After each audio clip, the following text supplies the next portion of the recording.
ఏదైనా ఒక ద్రావణం గుండా విద్యుత్తును పంపించి ఆ ద్రావణాన్ని విడగొట్టేటువంటి ప్రక్రియనే విద్యుత్ విశ్లేషణ అంటాం. Electrical analysis. ఈ విద్యుత్ విశ్లేషణ ప్రక్రియని ప్రతిపాదన చేసిన మొట్టమొదటి scientist Michael Faraday. Michael Faraday అనేటువంటి సైంటిస్టు ఎలక్ట్రికల్ ఎనాలిసిస్, విద్యుత్ విశ్లేషణ అనేటువంటి ఆ నియమం పైన కొన్ని 2 నియమాలను ప్రతిపాదన చేశాడు. కాబట్టి విద్యుత్ విశ్లేషణ అనేటువంటి ధర్మం పైన 2 నియమాలను ప్రతిపాదన చేసింది మైకేల్ ఫారడే. మైకేల్ ఫారడే అనేటువంటి సైంటిస్ట్ గ్రేట్ సైంటిస్ట్ కాబట్టి సరే విద్యుత్ విశ్లేషణ నియమాలను ప్రతిపాదన చేసింది మైకేల్ ఫారడే. రెండవది ఏంటంటే సార్ ఏసీ డైనమోను ప్రతిపాదన చేసి దాని యొక్క నియమాలను ప్రతిపాదన చేసింది కూడా మైకేల్ ఫారడే. నెక్స్ట్ అయస్కాంతాలను 3 రకాలుగా వర్గీకరించి డయా, పారా, ఫెర్రో ఇలా 3 రకాల అయస్కాంత పదార్థాల గురించి వివరించిన సైంటిస్ట్ కూడా మనకు మైకేల్ ఫారడే. ఈ మైకేల్ ఫారడే అనేటువంటి సైంటిస్ట్ని మనం ఏం చెప్తున్నాం సార్ అంటే ఫాదర్ ఆఫ్ ఎలక్ట్రానిక్స్ అంటాం. మిషన్లకు పితామహుడు అని మైకేల్ ఫారడే అని పిలుస్తాం. Father of electron is equal to J J Thomson, father of electronics is equal to Michael Faraday. ఏదైనా ఒక ద్రావణం గుండా విద్యుత్తును పంపిస్తూ ఆ ద్రావణాన్ని విడగొట్టేటువంటి ప్రక్రియనే విద్యుత్ విశ్లేషణ ప్రక్రియగా చెప్పాలి. ఏ ద్రావణాన్నైనా కూడా అయాన్లుగా విడగొట్టేటువంటి ప్రక్రియ విద్యుత్ విశ్లేషణ. ఈ విద్యుత్ విశ్లేషణ నియమం యొక్క ముఖ్యమైనటువంటి అప్లికేషన్స్ ఏంటంటే ఫస్ట్ 3 అప్లికేషన్స్ ఉంటాయి సార్. ఇక్కడ విద్యుత్ విశ్లేషణ ప్రక్రియ యొక్క ముఖ్యమైన అప్లికేషన్స్ కనుక చూస్తే 3 ఉంటాయి. ఎలా సార్ అంటే చూడండి, ఇప్పుడు విద్యుత్ విశ్లేషణ ప్రక్రియ దీంట్లో మెయిన్ కనుక చూస్తే కాపర్ సల్ఫేట్ అనేటువంటి ద్రావణాన్ని తీసుకొని, ఓకేనా, కాపర్ సల్ఫేట్ అనేటువంటి ద్రావణం గుండా కరెంటును పంపిస్తున్నాం. ఏదైనా ఒక ద్రావణం గుండా, ఇది ఒక సొల్యూషన్ సార్, ఏదైనా ఒక ద్రావణం గుండా విద్యుత్తుని పంపించి ఆ ద్రావణాన్ని కాపర్ 2+ గాను ప్లస్ సల్ఫేట్ 2- గాను ఇట్లా విడగొడుతున్నాం. ఇలా అయాన్లుగా విడగొట్టేటువంటి ప్రక్రియనే మనం విద్యుత్ విశ్లేషణం అంటాం. కాబట్టి చాలా రకాలు జింక్ సల్ఫేటు, మెగ్నీషియం సల్ఫేట్, ఇలా జింక్ సల్ఫేట్ అనేటువంటి ద్రావణం గుండా కరెంటును తీసుకెళ్ళి జింక్ ప్లస్ గాను Zn2+ గాను ప్లస్ సల్ఫేట్ 2- గాను విడిపోతుంది. ఇలా విడిపోయేటువంటి ప్రక్రియ. సిల్వర్ నైట్రేట్ అనేటువంటి ద్రావణం గుండా సరే కరెంటును పంపించి సిల్వర్ ప్లస్ గాను ప్లస్ సల్ఫేట్ అణువులు అనేది మైనస్ గాను విడగొడతాంటాం. ఇలా విడగొట్టేటువంటి ప్రక్రియ అంతా కూడా విద్యుత్ విశ్లేషణ ప్రక్రియ. ఇదంతా కూడా విద్యుత్ విశ్లేషణం అంటాం, ఎలక్ట్రికల్ ఎనాలిసిస్ అంటాం. ఈ ఎలక్ట్రికల్ ఎనాలిసిస్ ద్వారా ఏం చేస్తారు సార్ అంటే ఫస్ట్ ప్రాపర్టీస్ ఆర్ యూజెస్ కనుక చూస్తే ఫస్ట్ లోహాలను శుద్ధి చేయడం, యూజ్డ్ బై ప్యూరిఫై మెటల్స్. లోహాలను శుద్ధి చేయడం అనేది దేని ద్వారా జరుగుతుంది సార్ అంటే సార్ దీని ద్వారానే జరుగుతుంది, విద్యుత్ విశ్లేషణ ప్రక్రియ ద్వారానే సార్ ఇక్కడ లోహాలను శుద్ధి చేస్తాం. ఈ లోహాలను శుద్ధి చేసేటువంటి ప్రక్రియ యొక్క నియమమే ఫారడే మొదటి లా, ఫారడే రెండవ లా. ఫారడే మొదటి విద్యుత్ విశ్లేషణ నియమం, ఫారడే రెండవ విద్యుత్ విశ్లేషణ నియమం కంటే ముందు అప్లికేషన్స్ మెయిన్ ఇంపార్టెంట్. ఈ అప్లికేషన్స్ ఏంటంటే మరి వాటి వల్ల ఈ విద్యుత్ విశ్లేషణ ప్రక్రియ వల్ల ఈ ఫారడే యొక్క 2 నియమాల వల్ల యూజ్ ఏంటిది? లోహాలను శుద్ధి చేయడం. ఎలా సార్ అంటే లోహాలు న్యాచురల్గా నిజ జీవితంలో కొన్ని లోహాలు మాత్రమే నిజ జీవితంలో వస్తుంటాయి. ఎగ్జాంపుల్ కనుక మనం చూస్తే సార్ ఇప్పుడు చూడండి, అల్యూమినియం అనేది బాక్సైట్ రూపంలో దొరుకుతుంది సార్. మరి ఆ బాక్సైట్ని అల్యూమినియంగా సెట్ చేయాలంటే భూమిలో దొరికేటువంటి అన్ని రాళ్ళు రప్పల ద్వారా తీసి దాన్ని విద్యుత్ విశ్లేషణ ప్రక్రియ ద్వారా దాన్ని మంచి బాక్సైట్గా మార్చి దాన్ని అల్యూమినియం లోహంగా సెట్ చేస్తాం. ఓర్ అంటాం. అల్యూమినియం యొక్క ధాతువు పేరు బాక్సైట్. అల్యూమినియం డైరెక్ట్గా దొరకదు సార్. ఐరన్ ఇనుము యొక్క ధాతువు పేరు మాగ్నటైట్. మెగ్నీషియం యొక్క ధాతువు పేరు మాగ్నసైట్ ఆర్ కార్నలైట్. బెరీలియం యొక్క ధాతువు పేరు బెరిల్. పాదరసం యొక్క ధాతువు పేరు సినబార్. యురేనియం యొక్క ధాతువు పేరు పిచ్ బ్లెండ్ అండ్ థోరియం యొక్క ధాతువు పేరు మోనోజైట్. అంటే చూడండి, ఏది కూడా న్యాచురల్ కొన్ని ఎలిమెంట్స్ ఫ్రీగా దొరుకుతాయి, కొన్ని మాత్రం దాని ధాతువు రూపకంగా దొరుకుతాయి. ఆ ధాతువును ఎలక్ట్రికల్ ఎనాలిసిస్ అనేటువంటి పద్ధతి ద్వారా విద్యుత్ విశ్లేషణ ప్రక్రియ ద్వారా సెట్ చేసి లోహాలను శుద్ధి చేస్తాం.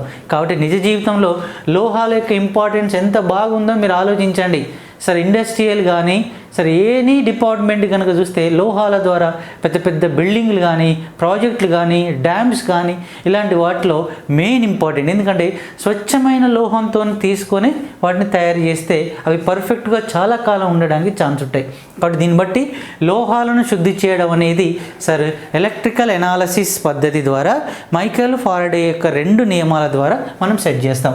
రెండవది కనుక చూస్తే ఎలక్ట్రోప్లేటింగ్ అంటాం sir. Very very very important. Electroplating అనేటువంటి పద్ధతి కూడా చాలా ఇంపార్టెంట్.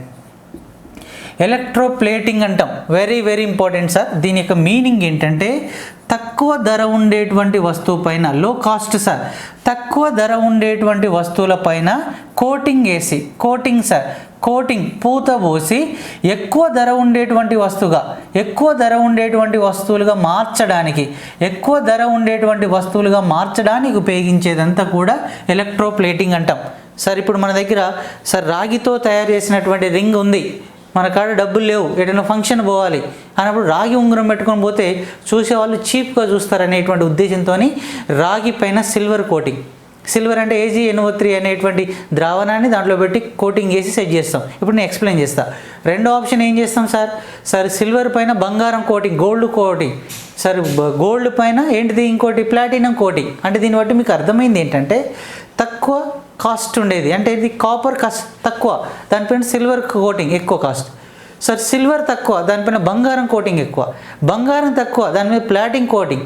అంటే తక్కువ ధర ఉండేటువంటి వస్తువుల పైన ఎక్కువ ధర ఉండేటువంటి కోటింగ్గా వేసి ఆ వస్తువులను సార్ కాస్ట్లీగా చూపించడానికి ఉపయోగించేదంతా కూడా ఎలక్ట్రోప్లేటింగ్ అంటాం. ఎలక్ట్రోప్లేటింగ్గా చెప్పాలి సార్. నెక్స్ట్ మూడవది ఎలక్ట్రోటైపింగ్గా చెప్తాం సార్. ఎలక్ట్రోటైపింగ్ అనేటువంటి పద్ధతి ద్వారా కూడా చేస్తుంటాం. కాబట్టి ఫారడే విద్యుత్ విశ్లేషణ నియమాల యొక్క ముఖ్యమైన అప్లికేషన్స్ ఆర్ యూజెస్ను మనం ఎలా చెప్పాలి సార్ అంటే లోహాలను శుద్ధి చేయడం, used by purify metal and electroplating and electrotyping. Electrotyping యొక్క ముఖ్యమైనటువంటిది ఏంటంటే టైప్ అంటే అక్షరాలను చెక్కడం, ఓకేనా, అక్షరాలను చెక్కడం. ఏదైనా ఒక రాజకీయ నాయకునికి సంబంధించి కానీ ఎవరైనా ఒక స్టాచ్యూకు సంబంధించిన బోర్డు పైన అక్షరాలను రాయడం, అక్షరాలను కామన్గా కొట్టేసి వాటిపైన కలర్తోని కోటింగ్ వేసేటువంటి విధానం, అక్షరాలను చెక్కేటువంటి విధానం సార్ అక్షరాలను చెక్కడం. కాబట్టి అక్షరాలను చెక్కేటువంటి విధానమే టైపింగ్. టైప్ మీన్స్ రాయడం, అక్షరాలను రాయడం, కలర్ఫుల్గా రాయడం. కాబట్టి ఇలాంటి electroplating, electrotyping, used by purify metals ఇలాంటి వాటిని చేయడానికి ఉపయోగించేదంతా కూడా మనం సార్ ఎలక్ట్రికల్ ఎనాలసిస్లా విద్యుత్ విశ్లేషణ యొక్క ముఖ్యమైనటువంటి అప్లికేషన్స్గా చెప్పొచ్చు. విద్యుత్ విశ్లేషణ ప్రక్రియలో ఏదైనా ఒక ద్రావణం గుండా విద్యుత్తును పంపించి ఆ ద్రావణాన్ని విడగొట్టేటువంటి ప్రక్రియనే విద్యుత్ విశ్లేషణ ప్రక్రియ చెప్తాం. మరి ఎలా చేస్తారు ఏంటిది ఒక్కసారి కనుక చూస్తే సరే మామూలుగా ఒకసారి మనం ఆలోచిస్తే సార్ ఫస్ట్ ఒక బ్యాటరీ తీసుకున్నాను, దీనికి ఒక అమ్మీటర్ను జత చేస్తాను. అమ్మీటర్ అంటే కరెంట్ను కొలవడానికి ఉపయోగించేది అమ్మీటర్గా దీన్ని తీసుకొచ్చాం సార్. తీసుకొచ్చి ఓకేనా సార్ రెండు ఎలక్ట్రోడ్లను సెట్ చేశాను సార్. క్యాథోడ్ అండ్ యానోడ్ అనేటువంటి 2 ఎలక్ట్రోడ్లను సెట్ చేశాను. దీనికి ఒక బీకర్ను జత చేశాను సార్. ఎందుకంటే మనం ఎలక్ట్రికల్ ఎనాలిసిస్ పద్ధతి ద్వారా సార్ దీనికి ఒక రియోస్టాట్ను సెట్ చేశాను, stabiliser.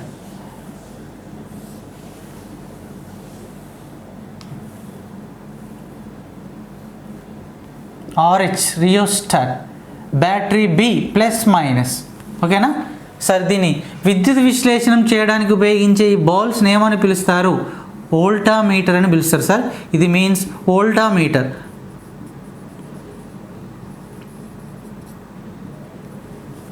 Not volt meter, voltameter. Voltameter is equal విద్యుత్ విశ్లేషణ చేయడానికి ఉపయోగించేటువంటి పాత్రలు సార్. దీన్ని యానోడ్ అంటాం, దీన్ని క్యాథోడ్ అంటాం. 2 ఎలక్ట్రోడ్స్ ఉండాలి sir, anode and cathode. Anode ఎప్పుడైనా ప్లస్గా తీసుకుంటాం, క్యాథోడ్ ఎప్పుడైనా మైనస్గా తీసుకుంటాం, ఓకేనా సార్. దీంట్లో ఒక ద్రావణాన్ని పోస్తాం సార్. ఒక ద్రావణం విద్యుత్ విశ్లేషణ ప్రక్రియలో ఏంది చూడండి, ఇక్కడ పైన చూడండి కరెంటు పంపిస్తున్నాం. I అనేటువంటి కరెంటు దీని ద్వారా వస్తున్నది. కాబట్టి విద్యుత్ విశ్లేషణ ప్రక్రియలో ఎలక్ట్రోడ్ల వద్ద కాబట్టి anode and cathode sir, anode is equal to ధనధ్రువం, క్యాథోడ్ ఈజ్ ఈక్వల్ రుణధ్రువం. ఇప్పుడు నేను ఏం చేసిన దీంట్లో సార్ కాపర్ సల్ఫేట్ అనేటువంటి ద్రావణాన్ని తీసుకున్నాను అనుకోండి సార్. కాపర్ సల్ఫేట్ అనేటువంటి ద్రావణాన్ని తీసుకున్నప్పుడు ఈ కాపర్ సల్ఫేట్ ద్రావణంలో తక్కువ ధర ఉండే వస్తువులపైన ఎక్కువ ధర ఉండేటువంటి వస్తువులుగా కోటింగ్ చేయాలి. అంటే కాపర్ అనేది సార్ బంగారం కోటింగ్ కాబట్టి గోల్డ్ కలర్ కోటింగ్ రావాలని చూసిన. గోల్డ్ కలర్ అంటే సిల్వర్ పైన రావాలి.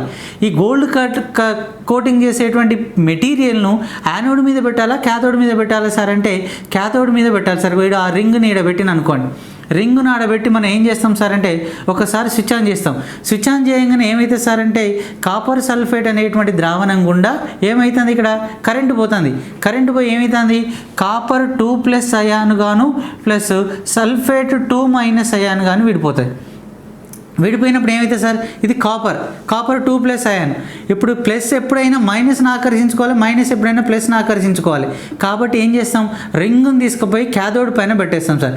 క్యాథోడ్ పైన ఇక్కడ పెట్టేయగానే స్విచ్ ఆన్ చేస్తే కాపర్ అనేది 2+ అయాన్ కాబట్టి దానికి ఆపోజిట్ డైరెక్షన్ ఉండాలి కాబట్టి పోయి క్యాథోడ్ పైన ఉండేటువంటి ఈ రింగ్ పైన వచ్చేటువంటి మొత్తం కోటింగ్ ఏర్పడుతుంది.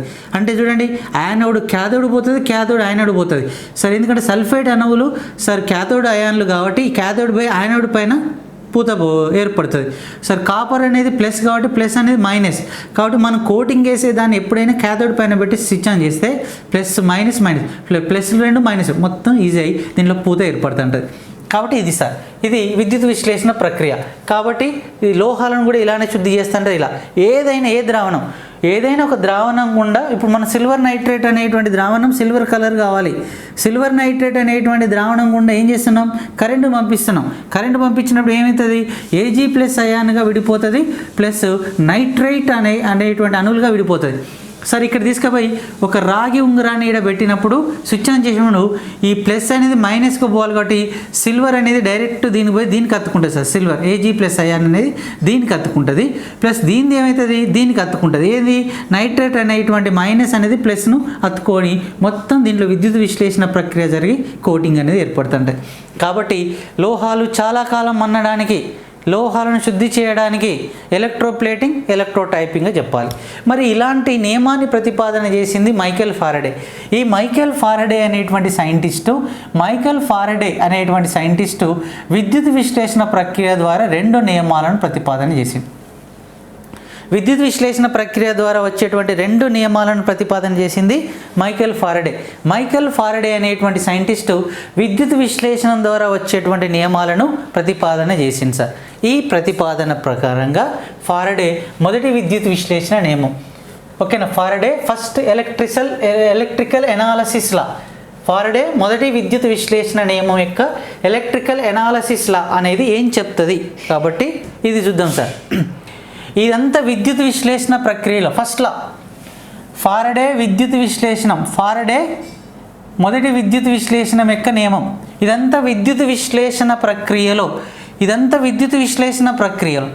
ప్రతి ఎలక్ట్రోడ్ల వద్ద విడుదలయ్యేటువంటి అయాన్ల ద్రవ్యరాశి, ఎలక్ట్రోడ్స్ అంటే యానోడ్ క్యాథోడ్, ప్రతి ఎలక్ట్రోడ్ల వద్ద విడుదలయ్యేటువంటి దీనిపైన కోటింగ్ ఇది, ప్రతి ఎలక్ట్రోడ్ల వద్ద విడుదలయ్యే అయాన్ల ద్రవ్యరాశి తన గుండా వచ్చేటువంటి కరెంటు మరియు కాలాల లబ్ధానికి అనులోమానుపాతంలో ఉంటుంది. దీన్నే మనం ఫారడే మొదటి విద్యుత్ విశ్లేషణ నియమంగా చెప్పొచ్చు. కాబట్టి మైండ్లో గుర్తుపెట్టుకోండి, చాలా మోస్ట్ ఇంపార్టెంట్ సార్. చూడండి సార్, ఇదంతా కూడా విద్యుత్ విశ్లేషణ ప్రక్రియ. ఒకే బ్యాటరీ అమ్మీటర్ ద్వారా కరెంట్ ఇస్తున్నాం, స్విచ్ ఆన్ చేసినప్పుడు దీంట్లో కూడా విద్యుత్ విశ్లేషణ ప్రక్రియ జరుగుతుంది.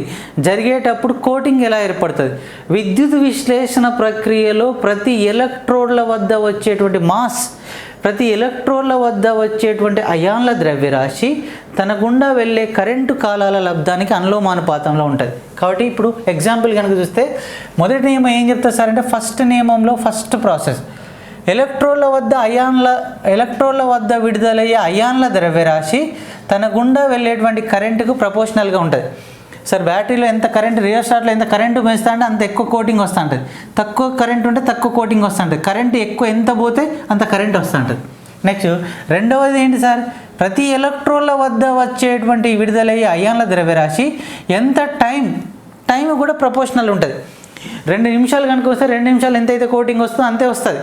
10 నిమిషాలు అయితే 10 నిమిషాల ఎంతసేపు టైం చాలా అయినప్పుడు కోటింగ్ అనేది ఎక్కువ అవుతూ ఉంటుంది. అంటే ఏంటన్నట్టు ఈ రెండింటిని కనుక మనం ఒకటే అంటే విద్యుత్ విశ్లేషణ ఎలక్ట్రికల్ ఎనాలసిస్ అనేటువంటి నియమం పరంగా ఎంత ఎక్కువ కరెంటు పంపిస్తే అంత ఎక్కువ మాస్ అనేది ఏర్పడుతుంటుంది, ఎంత టైం ఎక్కువ పెంచితే అంత ఎక్కువ మాస్ వస్తుంటుంది.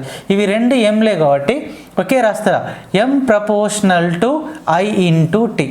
ఓకేనా? నియమం చూడండి, విద్యుత్ విశ్లేషణ ప్రక్రియలో ప్రతి ఎలక్ట్రోడ్ల వద్ద విడుదలయ్యే అయాన్ల ద్రవ్యరాశి తన గుండా వెళ్ళే కరెంటు కాలాల లబ్ధానికి అనులోమానుపాతంలో ఉంటుంది. ఎం ప్రపోర్షనల్ టు ఐటీ. దీన్నే ఫారడే ఫస్ట్ లాగా చెప్పాలి సార్. ఫారడే మొదటి విద్యుత్ విశ్లేషణ నియమం, ప్రతి ఎలక్ట్రోన్ల వద్ద విడుదలయ్యే అయాన్ల ద్రవ్యరాశి తన గుండా వెళ్ళే కరెంటు మరియు కాలాల లబ్ధానికి అనులోమానుపాతంలో ఉంటుంది. Sir M proportional to IT. Sir ఇక్కడ ఇంకేం రాయచ్చు సార్, ఎం ప్రపోర్షనల్ టు ఐటీని మనం క్యూ అని కూడా రాయొచ్చు. ఎందుకంటే కరెంటు యొక్క నిర్వచనం పరంగా ఒకసారి చూడండి, కరెంటు యొక్క డెఫినేషన్ ఏం చెప్తుంది సార్ అంటే మీకు తెలుసు, current I is equal to Q by T sir. ఇక్కడ Q is equal to I into T రాయొచ్చు కదా, therefore Q is equal to I into T. కాబట్టి క్యూ ఉంది కాబట్టి ఐ ఇంటూ టీ అనేది క్యూగా మనం చెప్పచ్చు సార్. కాబట్టి మైండ్లో గుర్తుపెట్టుకోండి, ఇది కూడా నియమంగానే చెప్పచ్చు, ఫస్ట్ నియమంగానే చెప్పచ్చు. ఓకేనా?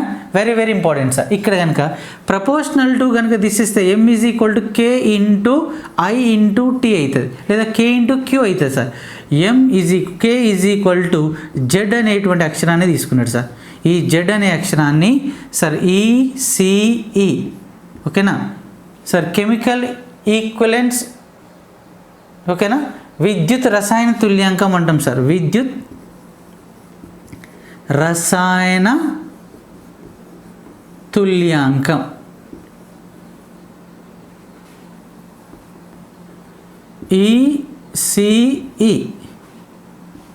ECE sir. Electrical chemical equivalence, electrical chemicals equilibrium or electrical chemical equivalence అంటాం, విద్యుత్ రసాయన తుల్యాంకం అంటాం జెడ్ అనేది sir. M is equal to Z I T. దీన్నే ఫారడే మొదటి విద్యుత్ విశ్లేషణ యొక్క నియమంగా చెప్పాలి. దీన్నే సార్ ఈసిఈ అంటాం, ఎలక్ట్రికల్ కెమికల్ ఈక్విలెన్స్ అంటాం. Therefore Z is equal to M by I T. Therefore Z is equal to M by Q. ఓకేనా? Z is equal to M by Q sir. మరి విద్యుత్ రసాయన తుల్యాంకానికి unit ఏంటిది? Unit of ECE, unit of ECE కనుక చూస్తే, ఓకేనా, చూస్తే gram for coulombs. Gram for coulombs అనేది చాలా ఇంపార్టెంట్గా చెప్పొచ్చు. ఫారడే యొక్క మొదటి విద్యుత్ విశ్లేషణ నియమం very very important sir.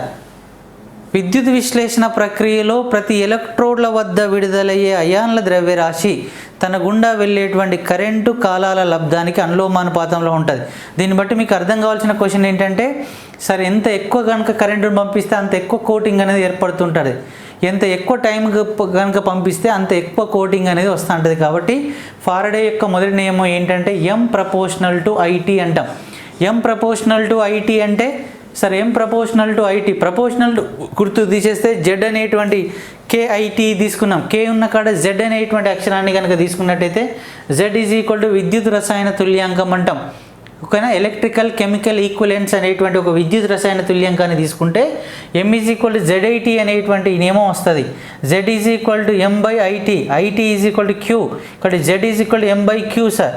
Unit of ECE కనుక చూస్తే ఎం అంటే మాస్, మాస్కి యూనిట్ చిన్న unit gram sir. Coulombs sir, ఇది charge is equal to coulombs, gram for coulombs అని చెప్పాలి సార్. కాబట్టి విద్యుత్ విశ్లేషణ ప్రక్రియలో ప్రతి ఎలక్ట్రోడ్ల వద్ద విడుదలయ్యే ద్రవ్యరాశి తన గుండా వెళ్ళేటువంటి కరెంటు కాలాల లబ్ధానికి అనులోమానుపాతంలో ఉంటుంది. Therefore M is equal to Z I T is equal to first లాగా చెప్పాలి, లేదా M is equal to sir ఏంటిది జెడ్ ఇంటూ క్యూ అని రాయొచ్చు సార్. జెడ్ ఇంటూ క్యూ, ఎందుకంటే Q is equal to I, I is equal to Q is equal to I into tea.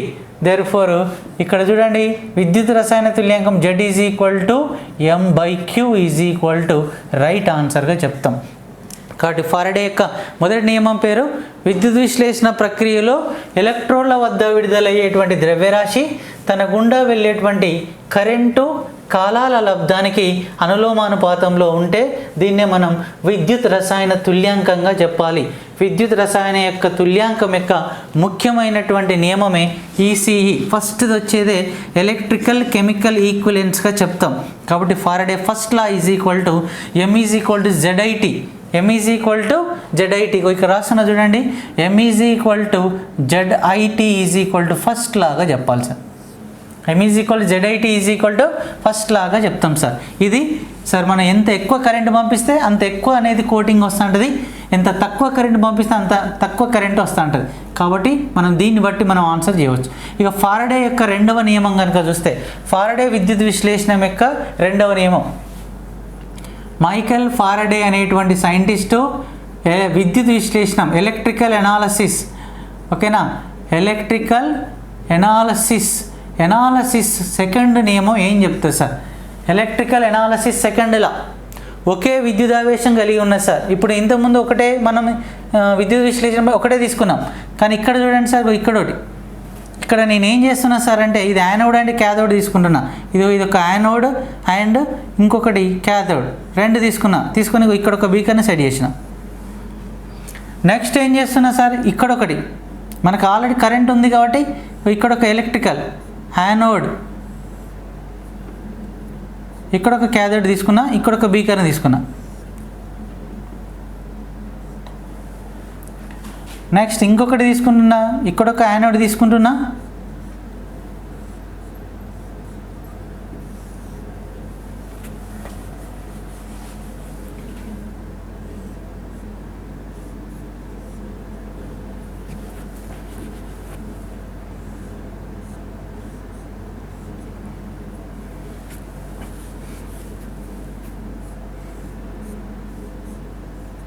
ఇక్కడ ఒక cathode.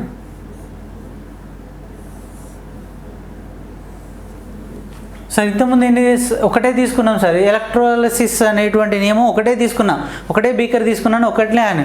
ఇప్పుడు నేను ఏం చేసిన 3 వస్తువులు తీసుకుపోయాను అనుకోండి, 3 వస్తువులు తీసుకుపోవాలంటే ఇప్పుడు కాపర్ సల్ఫేట్ తీసుకున్నా, ఇది తీసిన తర్వాత మళ్ళీ ఒకటి పెట్టాలి, జింక్ సల్ఫేట్, తర్వాత సిల్వర్ నైట్రేట్, తర్వాత మెగ్నీషియం సల్ఫేట్. ఇలా పెట్టాలంటే టైం అనేది వేస్ట్ అవుతూ ఉంటుంది. కాబట్టి 3టిని ఒకేసారి సెట్ చేసినాం సార్. ఇలా సెట్ చేసి ఏం చేసిన సార్, దీన్ని తీసుకొచ్చి ఒక రియోస్టాట్కి సెట్ చేసిన.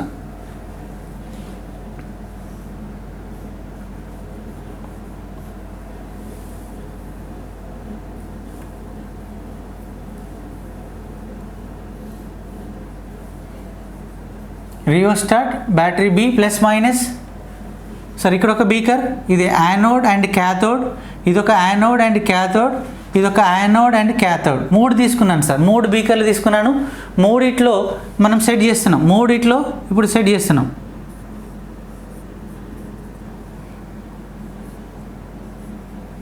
ఓకేనా, యానోడ్ అండ్ క్యాథోడ్. ఒక్కసారి కనుక చూస్తే దీంట్లో ఏం తీసుకున్నాం సార్ అంటే, సార్ ఏదైనా మీకు కావాల్సినటువంటి కలర్ కావాలి కాబట్టి ఏదైనా ఒకటి రెడ్ కలర్, బ్లూ కలర్ ఏదైనా కోటింగ్ కావాలి కాబట్టి దీంట్లో జింక్ సల్ఫేట్ అనేటువంటి ఒక ద్రావణాన్ని తీసుకున్నాం. దీంట్లో ఏం తీసుకున్నా సార్ అంటే మనకు కరెంట్ ఉంది కాబట్టి సార్ ఏంటంటే అన్ని టక్కున చేయవచ్చు సార్, ఏది ఏ టైం. దీంట్లో సిల్వర్ కలర్ కావాలి కాబట్టి దీంట్లో సిల్వర్ నైట్రేట్ అనేటువంటి ద్రావణాన్ని తీసుకున్నాం. దీంట్లో ఏం తీసుకున్నా సార్ అంటే దీంట్లో కూడా మనకు కలర్ కావాలి కాబట్టి మీకు నచ్చిన కలర్, ఇప్పుడు 3 వస్తువులను తీసుకొచ్చినాం సార్, ఆ 3 వస్తువులకు పైన వచ్చేటువంటి కోటింగ్ రావాలి కాబట్టి దీంట్లో ఏం తీసుకున్నా సార్ అంటే కాపర్ సల్ఫేట్ అనేటువంటి ఒక సొల్యూషన్ తీసుకున్నాం. ఓకేనా, ఇప్పుడు ఇంత 2 లేదా అంతకన్నా ఎక్కువ బీకర్స్ అన్నట్టు. ఇంతకుముందు ఏం తీసుకున్నాం, ఒకే బీకర్గా తీసుకున్నాం, కానీ ఇక్కడ సార్ 3 బీకర్లు తీసుకున్నాం. ఫారడే మొదటి విద్యుత్ విశ్లేషణ నియమం ఏం చెప్తుంది సార్, విద్యుత్ విశ్లేషణ ప్రక్రియలో ఎలక్ట్రోన్ల వద్ద విడుదలయ్యే అయాన్ల ద్రవ్యరాశి తన గుండా వెళ్ళేటువంటి కరెంటు కాలాల లబ్ధానికి అనులోమానుపాతంలో ఉంటే దీన్ని ఫారడే ఫస్ట్ లా అంటాం.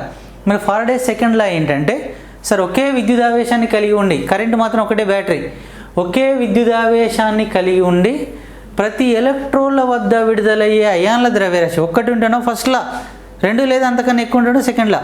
ప్రతి ఎలక్ట్రోన్ల వద్ద విడుదలయ్యే అయాన్ల ద్రవ్యరాశి అంటే ఈ ఎలక్ట్రోన్ల వద్ద విడుదలయ్యే అయాన్ల ద్రవ్యరాశిని M1 అనుకుంటున్నా, దీన్ని ఏమనుకుంటున్నా M2 అనుకుంటున్నా, దీన్ని ఏమనుకుంటున్నా M3 అనుకుంటున్నా.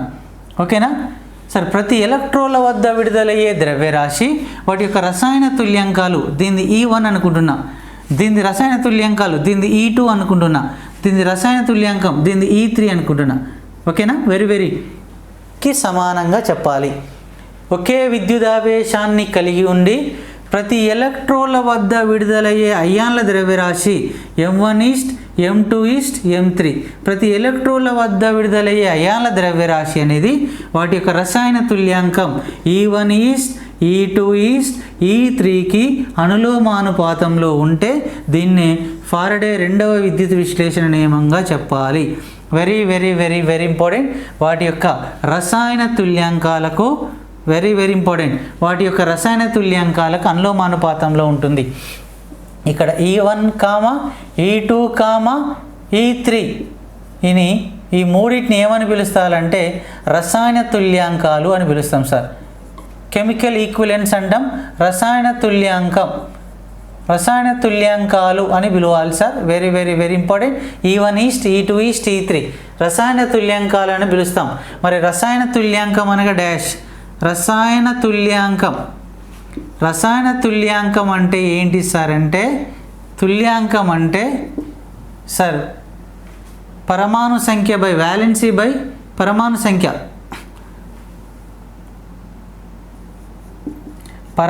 సంఖ్య, atomic number by valency.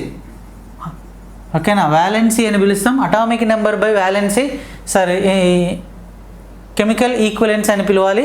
Therefore మొత్తంగా మనం ఏం చెప్తాం సార్ అంటే sir M1/E1 is equal to M2/E2 is equal to M3/E3కి ఈక్వల్గా ఉంటే దీన్నే ఫారడే రెండవ విద్యుత్ విశ్లేషణ నియమంగా చెప్పాలి. కాబట్టి గుర్తుపెట్టుకోండి బాబు సార్, విద్యుత్ రసాయన తుల్యాంకాలకు ప్రపోర్షనల్ అనేటువంటి వర్డ్ వస్తున్నది. కాబట్టి ఇక్కడ నేను మాట్లాడుతున్నా Faraday first law and Faraday second లా యొక్క ఇంపార్టెన్స్, లోహాలను శుద్ధి చేయడం, ఎలక్ట్రోప్లేటింగ్ అండ్ ఎలక్ట్రో టైపింగ్గా మనం మాట్లాడుకున్నాం. ఈ మాట్లాడుకునే టైప్లో ఫస్ట్ది ఏదైనా ఒక ద్రావణం గుండా విద్యుత్తును పంపించి ఆ ద్రావణాన్ని విడగొట్టేటువంటి ప్రక్రియనే మనం విద్యుత్ విశ్లేషణంగా పిలవాలి. అంటే కాపర్ సల్ఫేట్ అనేటువంటి ద్రావణం గుండా కరెంటును పంపిస్తే కాపర్ 2+ అనేటువంటి అయాన్లు గాను, యానోడ్గా అయాన్లు గాను, సల్ఫేట్ 2- అయాన్లు గాను విడిపోయేటువంటి ప్రక్రియ. ఫారడే విద్యుత్ విశ్లేషణ నియమాలు అనేటువంటి నియమాలు 2 రకాలుగా వర్గీకరించిండు. ఫారడే విద్యుత్ విశ్లేషణ మొదటి నియమం అని, రెండవ విద్యుత్ విశ్లేషణ నియమం అని చెప్పాలి. ఒకే బీకర్గా తీసుకుంటే అది ఒకటే నియమంగాను, 2 లేదా అంతకన్నా ఎక్కువ బీకర్లు కనుక తీసుకుంటే అది రెండవ నియమంగాను. మొదటి నియమం యొక్క ఇంపార్టెన్స్ ఏంటంటే ఎలక్ట్రికల్ ఎనాలసిస్ అనేటువంటి ఫస్ట్ నియమం ఆధారంగా ప్రతి ఎలక్ట్రోడ్స్ వద్ద వచ్చేటువంటి మాస్ అనేది తన గుండా వచ్చేటువంటి కరెంటు అండ్ టైంకి ప్రపోర్షనల్గా ఉంటుంది. M proportional to IT Faraday first లాగా చెప్పాలి. Proportional to is equal to K అనేటువంటి constant, M is equal to KITగా తీస్తాం. K ఉన్న కాడ Z అనే అక్షరాన్ని తీసుకుంటే M is equal to ZIT, దీన్నే మనం ఫారడే ఫస్ట్ లాగా చెప్తాం. Z is equal to ECE electrical chemical equivalence అంటాం, విద్యుత్ రసాయన తుల్యాంకంగా చెప్పాలి. ఇక్కడ కనుక మనం చూస్తే విద్యుత్ రసాయన తుల్యాంకం M ఈజ్ ఈక్వల్ టు సరే ఇప్పుడు M ఈజ్ ఈక్వల్ ZIT అయితే Z ఈజ్ ఈక్వల్ టు ఏమైతే sir Z is equal to M/IT అవుతుంది. IT is equal to Q అనేటువంటిది, ఎందుకంటే కరెంట్ యొక్క డెఫినేషన్. కాబట్టి గ్రామ్ ఫర్ సీసీ అనేది యూనిట్గా చెప్పాలి. ఒకే ఒక్క బీకర్ కనుక తీసుకున్నట్టయితే అది ఫస్ట్ లాగాను, 2 లేదా అంతకన్నా ఎక్కువ విద్యుత్ విశ్లేషణ ప్రక్రియలో ఒకే విద్యుదావేశాన్ని కలిగి ఉండి, ఒకే కరెంట్ ఉండాలి, ఒకే విద్యుదావేశాన్ని కలిగి ఉండి ప్రతి ఎలక్ట్రోడ్ల వద్ద విడుదలయ్యేటువంటి అయాన్ల ద్రవ్యరాశి అనేది M1 is to M2 is to M3 is equal to వాటి యొక్క రసాయన తుల్యాంకాలైన E1 ఈస్ట్ E2 ఈస్ట్ E3కి ఈక్వల్గా ఉంటాయి. Therefore M1/E1 is equal to M2/E2 is equal to M3/E3. ఒకే విద్యుదావేశాన్ని కలిగి ఉండి ప్రతి ఎలక్ట్రోడ్ల వద్ద విడుదలయ్యేటువంటి అయాన్ల ద్రవ్యరాశి తన గుండా వెళ్ళేటువంటి కరెంటు కాలాల లబ్ధానికి ప్రపోర్షనల్గా ఉండేటువంటిదిగా చెప్పవచ్చు. అంటే M1 అంటే ప్రతి ఎలక్ట్రోడ్ల వద్ద విడుదలయ్యేటువంటి అయాన్ల ద్రవ్యరాశి వాటి యొక్క రసాయన తుల్యాంకాలకు అనులోమానుపాతంలో ఉంటే ఫస్ట్ లా ప్రతి ఎలక్ట్రోడ్ల వద్ద ఒకే కరెంట్ ఉండాలి. ప్రతి ఎలక్ట్రోడ్ల వద్ద దీని M1, దీని M2, దీని M3. M1 is to M2 is to M3 is equal to E1 is to E3 is to E2 is to E3గా, M1/E1 is equal M2/E2 is equal M3/E3. అందులో కనుక చూస్తే ఇప్పుడు 3 తీసుకున్నాం, మూడింటిపైన ఒక దానిపైన రింగ్ తీసుకున్నాం. ఎప్పుడైనా క్యాథోడ్ పైనే మనకు కోటింగ్ అనేది వస్తుంది. క్యాథోడ్ పైన ఇక్కడ చిన్నది ఒకటి సిల్వర్ది తీసుకున్నాను, ఇక్కడ కాపర్ది తీసుకున్నాను, ఇక్కడ గోల్డ్ తీసుకున్నాను. అన్నిటిపైన ఒక్కొక్క దానిపైన కోటింగ్ వేయాలంటే ఒక్కొక్క బీకర్ని తీయాలంటే చాలా టైం అవుతుంది.